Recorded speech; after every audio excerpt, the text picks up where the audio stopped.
Hi, Mystery Recapped here. Today, I'm going to explain the second part of the action sci-fi movie Parasite. Spoilers ahead. Watch out, and take care. The movie begins with the police using a serial killer named Uragami to identify mysterious aliens that have invaded the humans. These aliens are called the parasites and infect the humans by entering their brains. These parasites take over the human consciousness and turn them into violent cannibals. The police are hopeful about identifying the aliens through Uragami, who has witnessed the parasites feeding on humans before. They bring Shinichi before the serial killer, but he fails to identify him. After being let go, Shinichi continues to hunt down the parasites, who terrorize the humans for food, with the help of Migi, the parasite that affects his right hand. Although Shinichi is still a human, he is progressively growing stronger because of Migi. Using his powers, he effortlessly takes down a parasite feeding on a human in an abandoned building. After killing the alien, Shinichi feels someone's presence outside and rushes to inspect. However, he fails to notice an investigative journalist named Shiro Kuramori hiding behind a pile of junk. The city's mayor, Takeshi Hirokawa, who has also been taken over by the parasites, grows worried about Shinichi killing the aliens. He complains about Shinichi to Ryoko Tamiya, the leader of the parasites, but she forbids him from going after the boy. Tamiya, who now is a mother to a human baby, intends to use Shinichi and Migi for her research on the parasites' coexistence with the humans. Afterwards, Hirokawa meets with another parasite named Goto.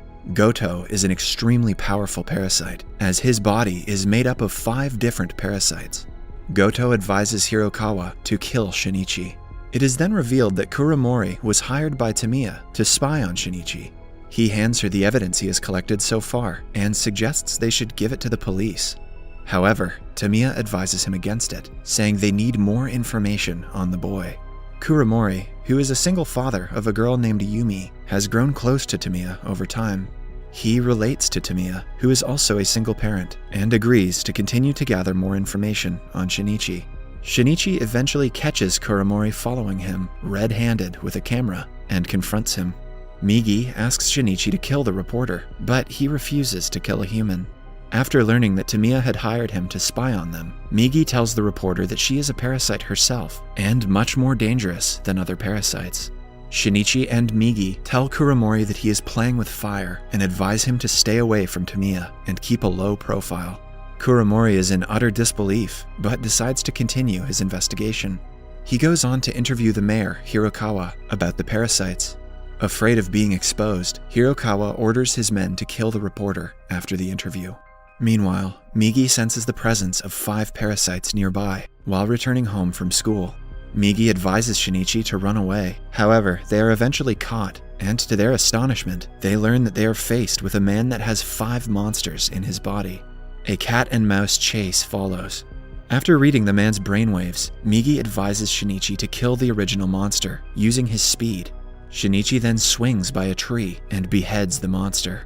They then run away, and the man again comes back to life. The parasite in the man's right hand, who is revealed to be Goto, takes the place of the head and orders the parasite in the severed head, Miki, to occupy the right hand. When Kuramori returns home, he finds police in front of his building. Panicking, he runs to his apartment to learn that his daughter has been killed by the parasites who had come looking for him. Kuramori is traumatized by his daughter's death and refuses to cooperate with Detective Hirama.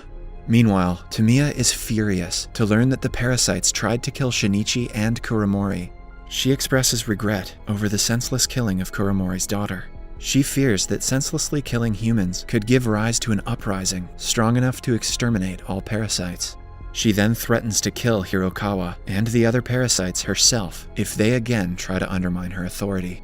Ever since Tamiya has given birth to her human son, she is increasingly exhibiting more and more human instincts, such as kindness and going above and beyond to care for one's own child. She breastfeeds the baby and tries to make him laugh by making funny expressions. Detective Hirama learns that Kuramori has fled from the hotel, where he was kept under police protection, and immediately heads out to look for the bereaved father with his unit. Swearing revenge, Kuramori kidnaps Tamiya's son and leaves her a note, calling her to a park so she can see him kill her baby. Tamiya immediately rushes to Shinichi's home to seek his help. However, Shinichi isn't home, and she runs into his girlfriend, Satomi. Satomi gives Tamiya Shinichi's number. Tamiya explains to him on the phone that she is not responsible for the parasites coming after them and asks for his help to save her baby. As Tamiya and Shinichi arrive at the park to meet Kuromori, the Japanese Special Assault Team, SAT, led by Yamagishi, starts preparing to raid the town hall to kill all the parasites after learning the truth about Hirokawa, the city's mayor. People inside the building are ordered to vacate the premises. They are made to undergo an X-ray scan, and the monsters identified by the X-ray machine are executed on the spot. After evacuating the civilians, the SAT team then storms into the building and corners Hirokawa. After finding himself cornered, Hirokawa goes on a rant against humans, calling them the real parasites. I guess Hirokawa had been watching The Matrix. But Yamagishi cuts his monologue short and sprays bullets into his body. To his astonishment, Yamagishi realizes that Hirokawa is actually a human. Hirokawa was helping the monsters because of his principles and beliefs.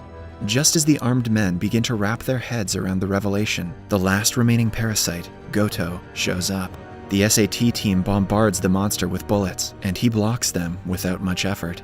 At the park, Tamiya explains to Kuromori that she didn't order the killing of his daughter, but Kuromori, blinded by revenge, refuses to believe her. Shinichi also tries to persuade him against harming the innocent baby. However, Kuromori is hell-bent on avenging his daughter's death. As he proceeds to throw Tamiya's son from the bridge, the police arrive. Left with no other choice, Tamiya kills Kuromori and saves her son, exposing herself in the process. Kuromori falls to his death, and the police point their guns at Tamiya. Shinichi is stunned that Tamiya exposed her identity to save a human baby's life. Instead of running away, Tamiya starts walking towards Shinichi with the baby. Detective Hirama warns her against taking another step, but she continues to walk towards Shinichi, and the police sprays her with bullets. Clinging to her last few breaths, she hands the baby to Shinichi and tells him that she doesn't wish to run away because she doesn't want her son to live the life of a fugitive. She asks Shinichi to look after her son before collapsing and passing away. Shinichi breaks into tears because he doesn't want to take care of this stupid baby, but also because Tamiya reminds him of his late mother. Satomi arrives on the scene and comforts her boyfriend. As Detective Hirama proceeds to take Shinichi for an interrogation, he is informed that the SAT team is dead. He immediately rushes to the town hall with Shinichi. At the town hall, Goto throws Yamagishi's severed head before Hirama. Angered, Hirama shoots the parasite, but it deflects the bullets back at him, killing him on the spot. The police retreat, while sensing danger to his life, Shinichi flees in a car. Goto follows him on a motorbike and eventually catches up to him. Before Shinichi and Migi can even realize, Goto jumps on top of his car and attacks him. Migi drives the car as Shinichi tries to dodge the parasite's attack. A long struggle follows, and Migi eventually loses control of the car and it drives off a bridge. However, Migi manages to save Shinichi and itself. Goto sustains injury but also survives the crash and starts chasing the two into the forest. Migi comes up with a plan and they decide to ambush the parasite. Migi attacks the parasite from a tree and Shinichi sneaks up on him from behind, but the parasite tanks their plan. Left with no choice, Migi asks Shinichi to run away as it keeps the parasite busy. Shinichi refuses to sacrifice his friend, but Migi forces him to go. Goto eventually kills Migi, and Shinichi runs away. Shinichi seeks refuge in an abandoned building and calls Satomi. He is devastated by Migi's death because playing with his hand in his room will never be the same again, and Satomi comforts him. She reminds him that he still has her, and this is not the end. The two then start making out. The next morning, Shinichi discovers that a part of Migi is still in his right hand due to his body being infected with Migi's cell. In the previous part of the film, Migi had used its cells to repair Shinichi's heart, damaged by a parasite. Shinichi also realizes that if Migi is still a part of his body, Goto can use that to track him. He freaks out and proceeds to flee with his girlfriend. However, the parasite catches up to them. To save Satomi's life, Shinichi reveals his location and lures Goto into a garbage disposal facility. A battle follows. Goto badly batters the boy, but even without Migi, he holds his own. He grabs a metal rod and stabs Goto with it, but barely does any harm to him. Goto then proceeds to kill Shinichi, but suddenly, Migi comes to life. It is revealed that Migi had not died. It had transferred to Goto's hand. Migi returns to Shinichi's right hand, and Goto starts disintegrating because of the toxins released by Migi in his body. At last, the final monster Goto's torso with a beating heart remains. Migi reveals that there's a 50-50 chance of Goto surviving. Refusing to let that happen, Shinichi proceeds to kill the monster, but suddenly remembers Tamiya's words that these parasites are just trying to survive on Earth, like the humans. But Shinichi ultimately decides that even if the parasites are just trying to survive, he must protect the ones he loves. He tells the monster that humans may not be perfect, but they deserve to live before throwing it all in the fire. A few days later, as Shinichi does his homework, Migi tells him that since all the monsters have been killed, there's no need for it to be around anymore. Migi says that if it stays around, it could only cause problems for Shinichi with the authorities. Migi intends to go into hibernation for several years, decades, or perhaps till death, and in return, Shinichi will get his right hand back. Shinichi is heartbroken to hear his plans to leave, but Migi tells him that it is time for them to walk alone. Migi thanks Shinichi for everything before turning into a normal hand, as Shinichi breaks into tears. Some years pass by. Shinichi and Satomi meet to visit Tamiya's son, Taiki Tamiya. The baby seems to be fond of the two and runs to them. Afterwards, Shinichi goes to buy coffee for Satomi. Uragami, the serial killer from earlier in the movie, watches him leave and uses the opportunity to kidnap Satomi, taking her to the top of a building. Shinichi notices him and follows him to the roof. The deranged killer holds Satomi at knife point and states his belief that all humans are monsters because they have been killing each other since time immemorial. Uragami, who thinks that Shinichi is a parasite, then asks him for his opinion. Shinichi proceeds to reveal his identity to the killer, but Satomi discourages him from doing so. Angered, the killer pushes her off the building. Shinichi runs to save the girl. He punches the killer and extends his hand from the edge of the top. However, Satomi is beyond his reach. All the time he has spent with Satomi flashes before Shinichi's eyes. Suddenly, he realizes that he is holding Satomi's hand and pulls her to safety.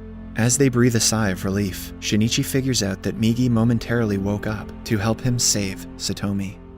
Subscribe for more videos like this, turn on notifications, and leave a like to help the channel out. Thank you for watching.